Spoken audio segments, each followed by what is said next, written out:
करने से पहले अगर आपने अभी तक हमारे चैनल को सब्सक्राइब नहीं किया तो इसे सब्सक्राइब कर दीजिए, बेल आइकन को प्रेस कर दीजिए ताकि फ्यूचर में आने वाली हर वीडियो की नोटिफिकेशन आप तक पहुंच सके। और वीडियो को लाइक, कमेंट और शेयर करना मत भूलिएगा। चलिए वीडियो हम लोग शुरू करते हैं। प्रिय छात्रों नमस्कार, मैं योगेंद्र शुक्ला लर्निंग विद योगेंद्र में आपका स्वागत करता हूं।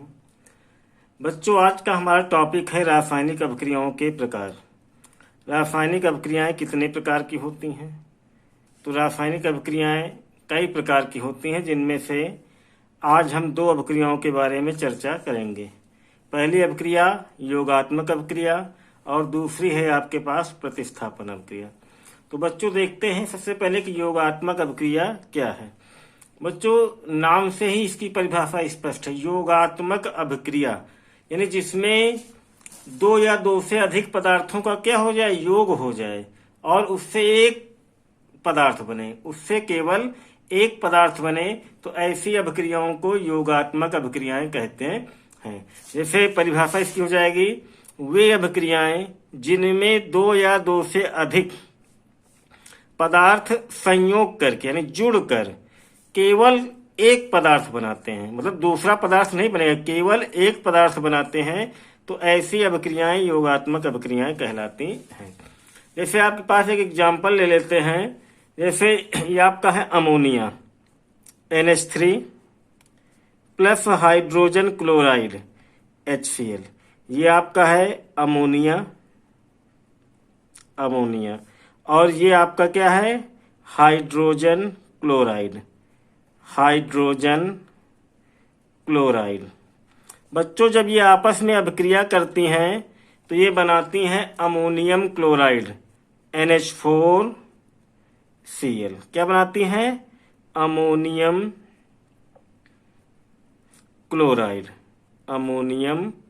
क्लोराइड ये बनाती हैं। तो यहाँ पे आप क्या देखते हैं, दो पदार्थ हैं, दो पदार्थ आपस में क्रिया कर रहे हैं और केवल एक पदार्थ बना रहे हैं, इसलिए यह अभिक्रिया क्या है, एक योगात्मक अभिक्रिया है।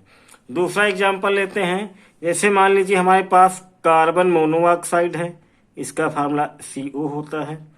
ये है आपका कार्बन मोनोऑक्साइड।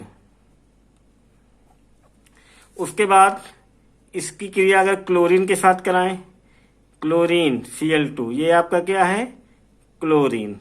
आपको प्रतीक और अणुसूत्र याद करने हैं। उसके बाद जब कार्बन मोनोऑक्साइड क्रिया क्लोरीन के साथ कराते हैं तो यह कार्बोनिल क्लोराइड प्राप्त होता है, COCl2। इसे कहते हैं कार्बोनिल क्लोराइड। क्या कहते हैं? Carbonyl chloride. तो यहां पर भी देखिए दो पदार्थ कार्बन मोनोऑक्साइड और क्लोरीन आपस में क्रिया कर रहे हैं और केवल एक पदार्थ बना रहे हैं। कौन सा पदार्थ? कार्बोनिल क्लोराइड बना रहे हैं। तो हमें उम्मीद है बच्चों को आपको योगात्मक अभिक्रिया जो है समझ में आ गई होगी। यहाँ पे एक चीज और चेक कर सकते हैं कि बैलेंसी इसकी बराबर है कि नहीं। जैसे यहाँ पर N की संख्या 1 है, इधर भी N की संख्या 1 है। हाइड्रोजन की संख्या देखते हैं, H यहाँ 3 है, यहाँ पर 1 है, कितने टोटल हो गए? अभिकारक में टोटल हाइड्रोजन कितने? 3 और 1 4। इधर भी देखते कितने हैं? 4 है। हाइड्रोजन की संख्या भी क्या है, बराबर है।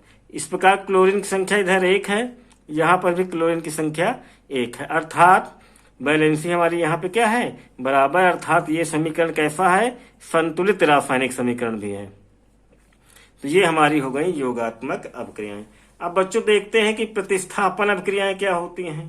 देखो बच्चे, प्रतिस्थापन अभिक्रियाओं में क्या होता है कि जैसे कोई यौगिक है तो उस यौगिक में जो एक परमाणु होता है वो अपने स्थान से हट जाता है और उसके स्थान पे कोई दूसरा परमाणु या समूह आ जाता है। परिभाषा इसकी पहले देखते हैं कि वे अभिक्रियाएं जिनमें किसी यौगिक के अणु के किसी एक परमाणु या समूह के स्थान पर कोई दूसरा परमाणु या समूह आ जाता है, तो ऐसी अभिक्रियाएं क्या कहलाती हैं, प्रतिस्थापन अभिक्रियाएं। यहाँ पे एग्जाम्पल में लेते हैं। जैसे आपका H2SO4 है, ये आपका कहलाता है सल्फ्यूरिक अम्ल कहलाता है। इसकी क्रिया अगर जिंक के साथ करा दे, Zn, ये क्या है आपका, जिंक। के साथ कराएं तो इसमें होता क्या है, जो हाइड्रोजन है, ये आपका जो हाइड्रोजन है इसके स्थान पर जिंक आ जाता है। यानी जिंक जो है हाइड्रोजन को प्रतिस्थापित कर देता, हटा देता है, और हाइड्रोजन के स्थान पर क्या आ जाता है, जिंक आ जाता है। ये आपको हो जाएगा Zn और साथ में SO4, और हाइड्रोजन क्या हो जाएगा, अलग हो जाएगा, H2 अलग हो जाएगा।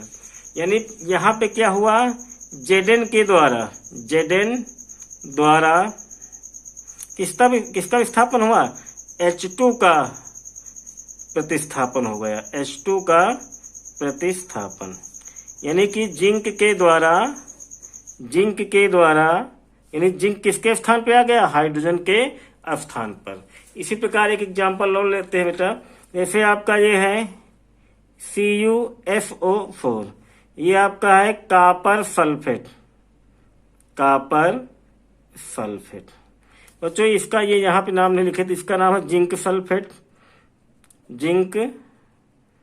सल्फेट। आपको साथ फार्मूले याद करते चलना है। और ये आपका है हाइड्रोजन। दूसरा एग्जाम्पल नंबर 2 लेके चलते हैं। कॉपर सल्फेट की अभिक्रिया अगर हम आयरन से करा दें, किसके साथ, Fe के साथ, लोहा, ये क्या कहलाता है, लोहा या आयरन, इसके साथ कराएंगे तो Fe क्या करता है, कॉपर को प्रतिस्थापित कर देता है। ये आप विद्युत रासायनिक श्रेणी पढ़ेंगे तो उसमें सब ये आपको बताया जाएगा कि कौन सा परमाणु किस परमाणु को प्रतिस्थापित करता है और किस परमाणु को प्रतिस्थापित नहीं करता है।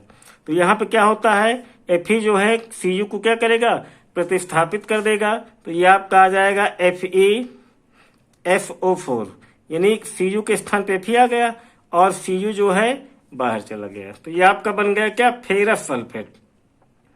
ये आपका हो जाएगा फेरस सल्फेट और ये आपका कॉपर। तो यहाँ पे देखिए किसका विस्थापन हुआ, Fe द्वारा, किसके द्वारा, Fe द्वारा विस्थापन हुआ है। किसका विस्थापन हुआ, Cu का विस्थापन या प्रतिस्थापन, Cu का प्रतिस्थापन। तो बच्चों एक बार फिर एग्जाम्पल समझते। जैसे यहाँ सल्फ्यूरिक अम्ल लिया गया है, तो यहाँ सल्फ्यूरिक अम्ल में H2 के स्थान पे क्या आ गया, जिंक आ गया। यानी कि जिंक द्वारा किसका प्रतिस्थापन हो गया, H2 का प्रतिस्थापन हो गया, इसलिए ये क्या है, प्रतिस्थापन अभिक्रिया है। इसी प्रकार कॉपर सल्फेट में यहाँ कॉपर का जो है प्रतिस्थापन हुआ किसके द्वारा, Fe द्वारा, यानी Fe के द्वारा किसका प्रतिस्थापन हुआ है, कॉपर का, तो इसलिए यहाँ पे प्रतिस्थापन हो रहा है। तो यहाँ पे क्या हो गया, ये प्रतिस्थापन अभिक्रिया हो गई। तो इस प्रकार बच्चों आज हम लोगों ने सीखा कि योगात्मक अभिक्रिया क्या होती है और प्रतिस्थापन अभिक्रिया क्या होती है। तो योगात्मक अभिक्रिया में क्या होता है कि जब 2 या 2 से अधिक पदार्थ आपस में मिलते हैं तो केवल और केवल एक पदार्थ का निर्माण करते हैं। तो इस प्रकार की अभिक्रिया को योगात्मक अभिक्रिया कहते हैं।